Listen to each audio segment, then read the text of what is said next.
parte de nós. Ser firme e lutar faz parte de nós. Chorar e sorrir está dentro em nós. Um motivo de caminhar e vencer. Está dentro em nós. Um motivo de caminhar e vencer. Parte de nós.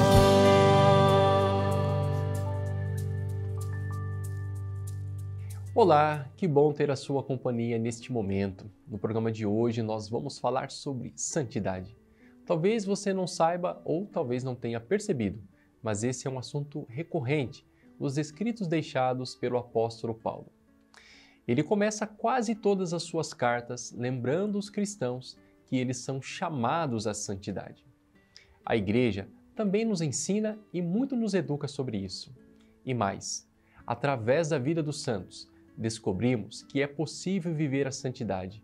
Por isso, a partir de agora, compartilhamos com você histórias e exemplos que alimentam a nossa esperança e que nos ajudam a corresponder ao chamado de Deus. Sede santos, assim como vosso Pai que está no céu é santo. A bem-aventurada Madre Assunta Marchetti nasceu na Itália em 15 de agosto de 1871, mas na juventude veio para o Brasil, onde viveu e morreu na capital paulista. Aqui ela se tornou cofundadora da Congregação das Irmãs Missionárias de São Carlos Borromeu, as Escalabrinianas.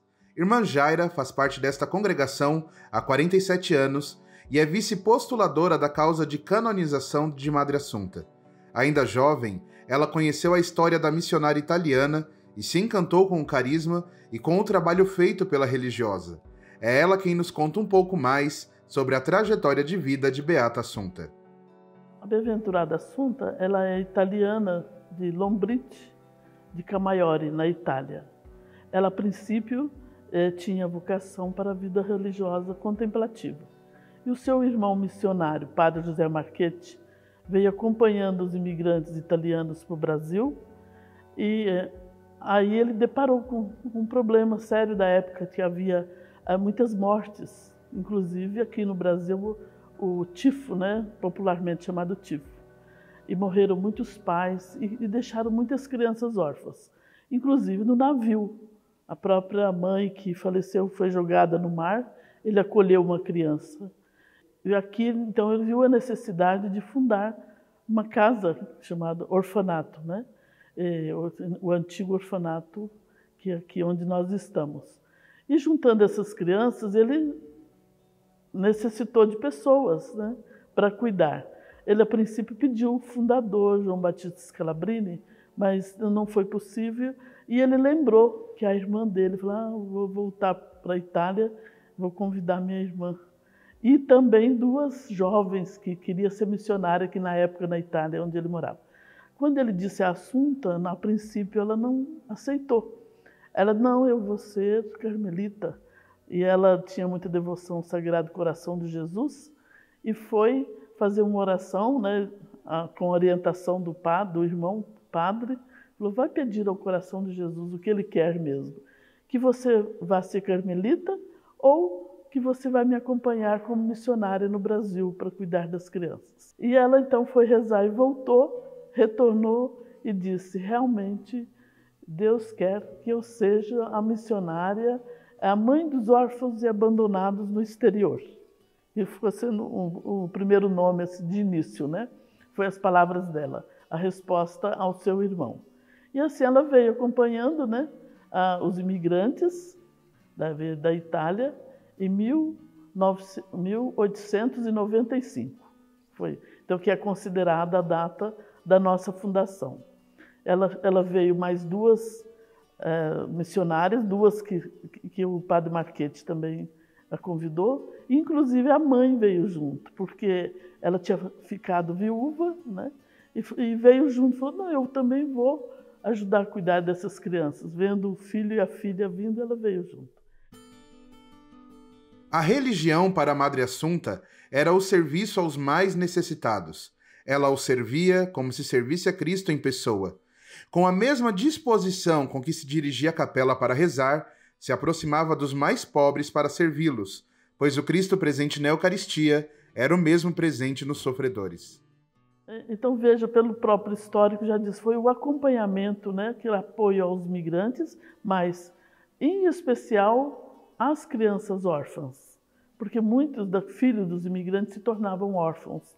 E aqui no Brasil também, como havia acabado a escravidão há pouco tempo, então havia também muitas crianças, filhos de ex-escravos.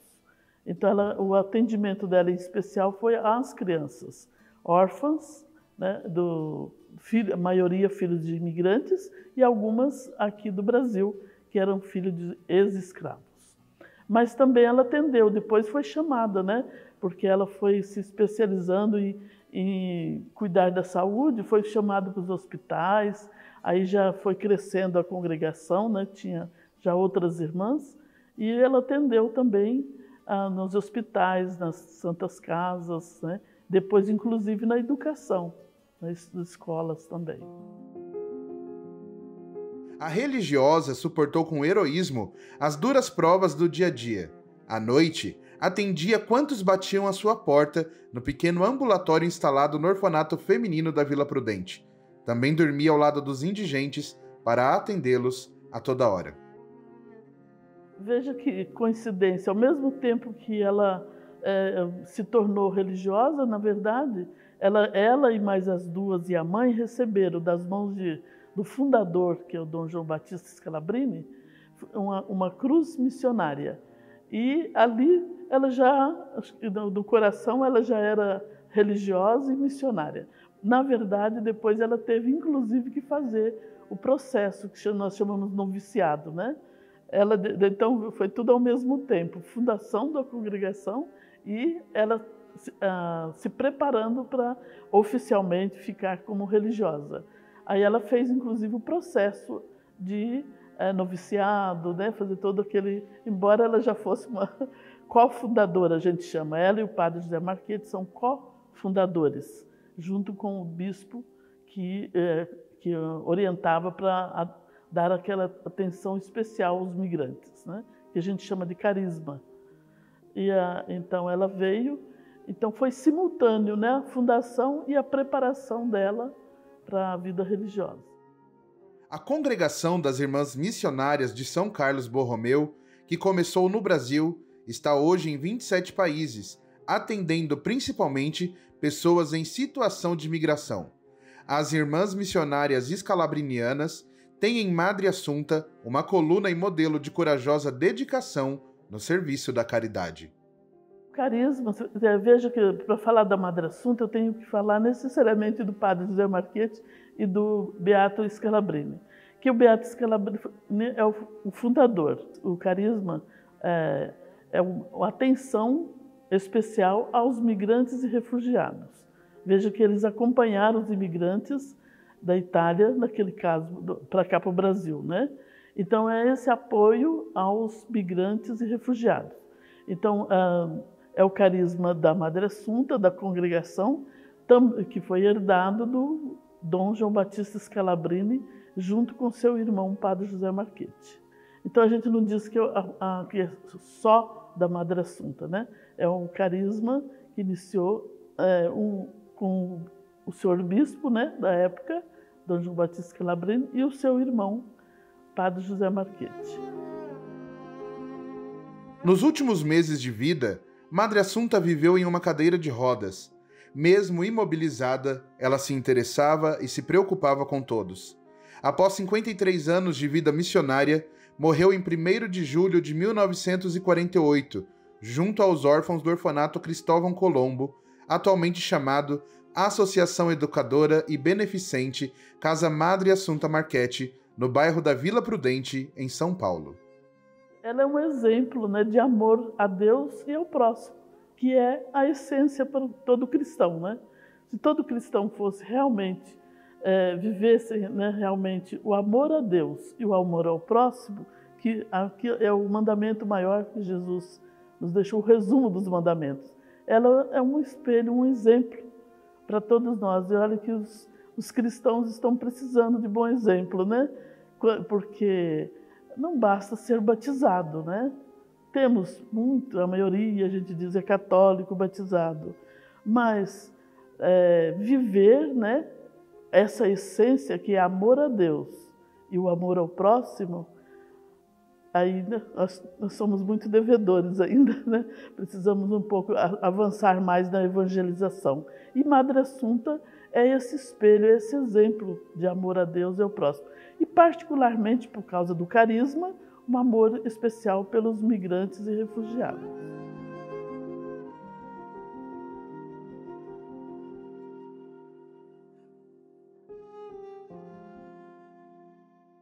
Conhecer as histórias de tantos santos e beatos é tocar a real possibilidade de também alcançar uma vida virtuosa. Na Aliança de Misericórdia ainda não temos nenhum santo canonizado. O Papa Bento XVI sempre dizia que existem santos que só Deus conhece, e é verdade. Mas por aqui passaram irmãos e irmãs que sem dúvidas nos ensinaram a dizer sim à vida, pois o amor não cansa e nem descansa e que o céu é logo ali.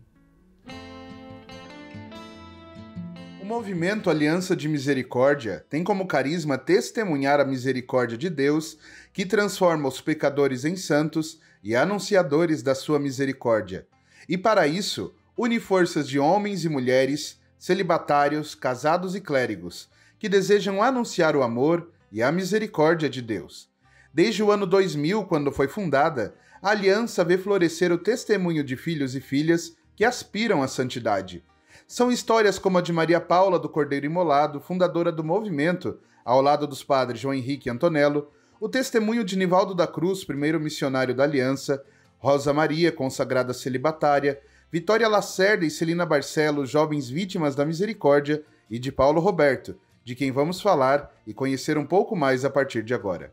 Os santos sempre são uma resposta para o hoje da história, para a necessidade do mundo, né? Na Aliança nós tivemos vários santos, né? Um que nos toca de forma especial foi a vida do Paulo Roberto, que nunca se considerou como um santo. Pelo contrário, né? Se considerava uma pessoa muito humilde, muito simples, né? Mas que foi um grande exemplo, até hoje é um grande exemplo para nós, né? O Paulo Roberto, ele nasceu e desde 2 anos de idade ele sempre teve um problema muito sério de pele, né? Então sempre foi uma pessoa muito enferma. Com 7 anos foi diagnosticado um câncer de pele.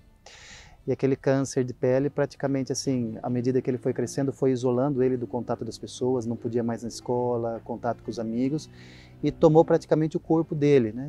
E chegou um determinado momento que aquele câncer começou a corroer a pele do Paulo Roberto.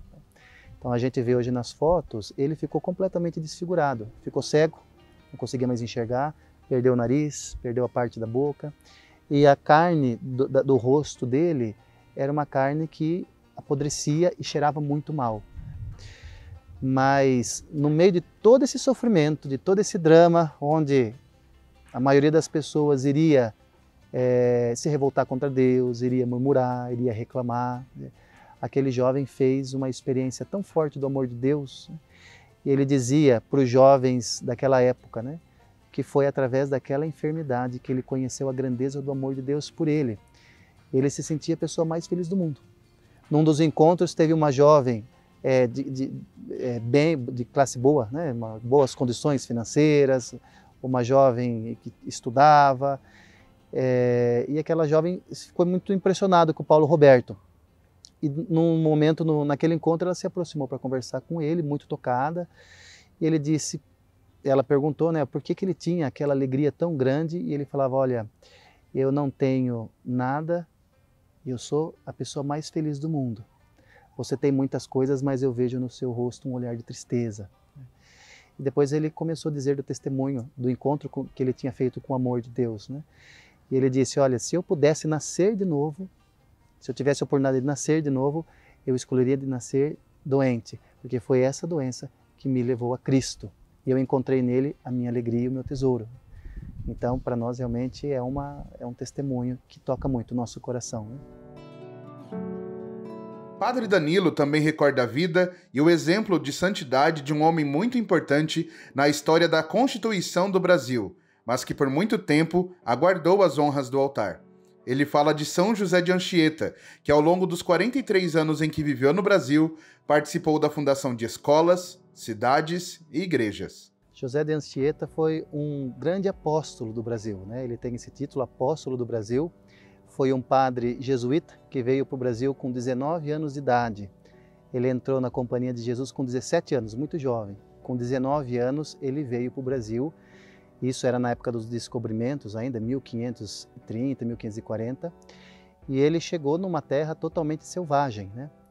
E interessante porque naquela época, quando os jovens jesuítas saíam de Portugal e vinham para o Brasil, eles vinham sabendo que provavelmente nunca mais eles voltariam para a pátria. Não viriam mais a mãe, a família, né, o pai.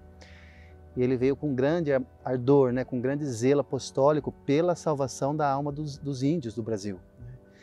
Então ele foi assim um padre incansável, um apóstolo, né, um missionário incansável no Brasil, e enfrentou muitos desafios, né? A gente sabe muito pouco da história do Brasil na época do descobrimento.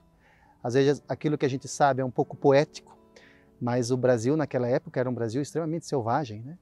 Você tinha inúmeras tribos indígenas que lutavam entre si, índios guerreiros, que comiam, índios antropófagos, né, que a gente chama, comiam a carne humana, então faziam rituais humanos com carne humana.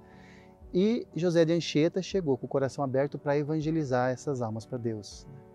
Então ele percorreu praticamente de São Paulo até Recife, ia e voltava, a pé, andando descalço, ia pelos mares para evangelizar esses filhos amados de Deus, que naquela época nem filhos de Deus eram considerados, né? Anchieta não só trabalhou como catequista, mas também se tornou dramaturgo, poeta, gramático, linguista e historiador. Vale ressaltar que foi o autor da primeira gramática brasileira. José de Anchieta, ele foi o primeiro, vamos dizer assim, o primeiro grande apóstolo do Brasil, né? E ele também escreveu muitas cartas, ele foi o primeiro historiador do Brasil, né? Ele era um jovem muito inteligente, então ele era um poeta, né? Ele, em 6 meses que ele chegou no Brasil, ele aprendeu a língua dos índios, o Tupi-Guarani. Ele escreveu o primeiro dicionário a primeira gramática da língua Tupi-Guarani, escreveu o primeiro catecismo no idioma nativo dos brasileiros, né, dos índios. E praticamente assim, ele foi um grande, não apenas difundiu o cristianismo, né? Mas ele também ajudou praticamente assim a estruturar o Brasil daquela época, né? São José de Anchieta foi, junto com Manuel da Nóbrega, foi o fundador da cidade de São Paulo, por exemplo, né? Fundou a cidade de São Paulo, fundou a cidade de Sorocaba, fundou a cidade de Itu. Ou seja, onde ele passava, ele ia formando comunidades, ia catequizando, humanizando aqueles índios, para que eles pudessem conviver como família, como cristãos, né?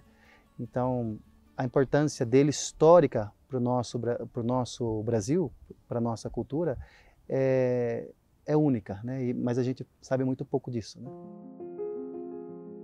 Deus favoreceu José de Anchieta com inúmeros dons e, através da sua oração, muitos alcançaram milagres. Além do reconhecimento de sua santidade, ele também recebeu um título importantíssimo que poucos conhecem ou ensinam no Brasil.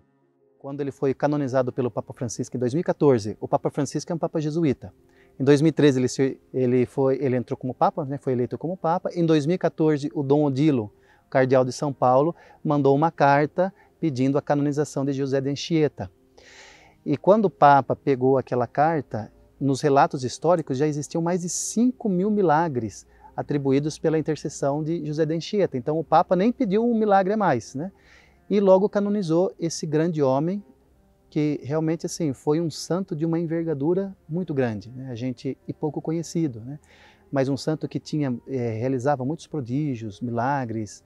E teve relatos de quando ele estava dando catequese para os índios, ele levitava.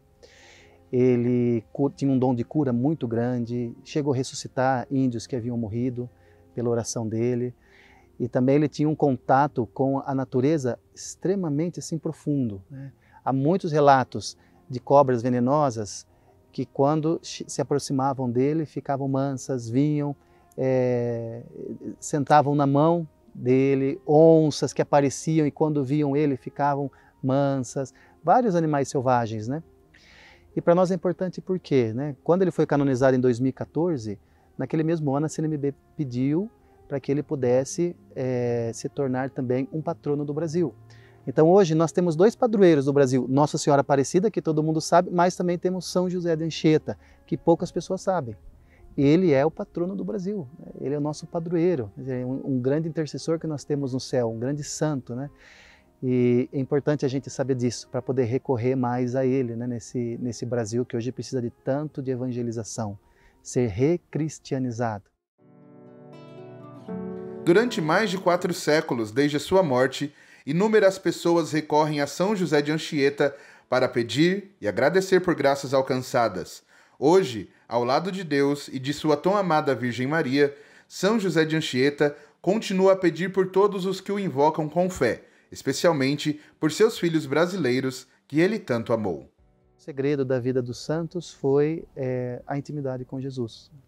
A busca por uma intimidade com Jesus, por uma vida de oração. Nós muitas vezes somos educados a rezar, mas nem sempre a entrar na intimidade com Jesus, que é diferente, né?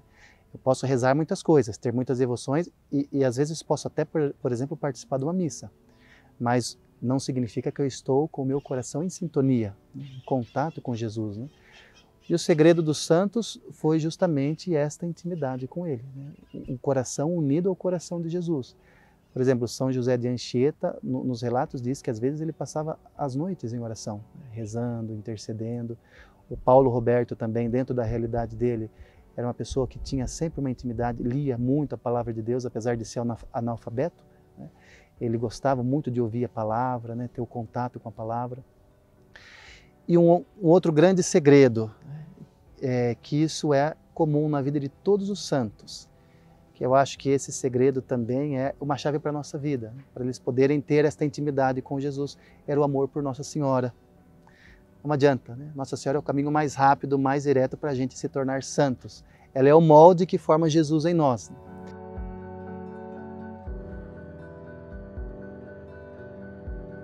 Que alegria falarmos sobre os nossos irmãos que nos precedem na glória de Deus e intercedem por nós, não é? Qual é o seu santo de devoção? Te desafio a escrever o nome dele ou dela aqui nos comentários. E que tal assistir novamente o primeiro programa dessa série? O link está aqui na descrição. Que Deus te abençoe pela intercessão de todos os santos. Em nome do Pai, do Filho e do Espírito Santo. Amém.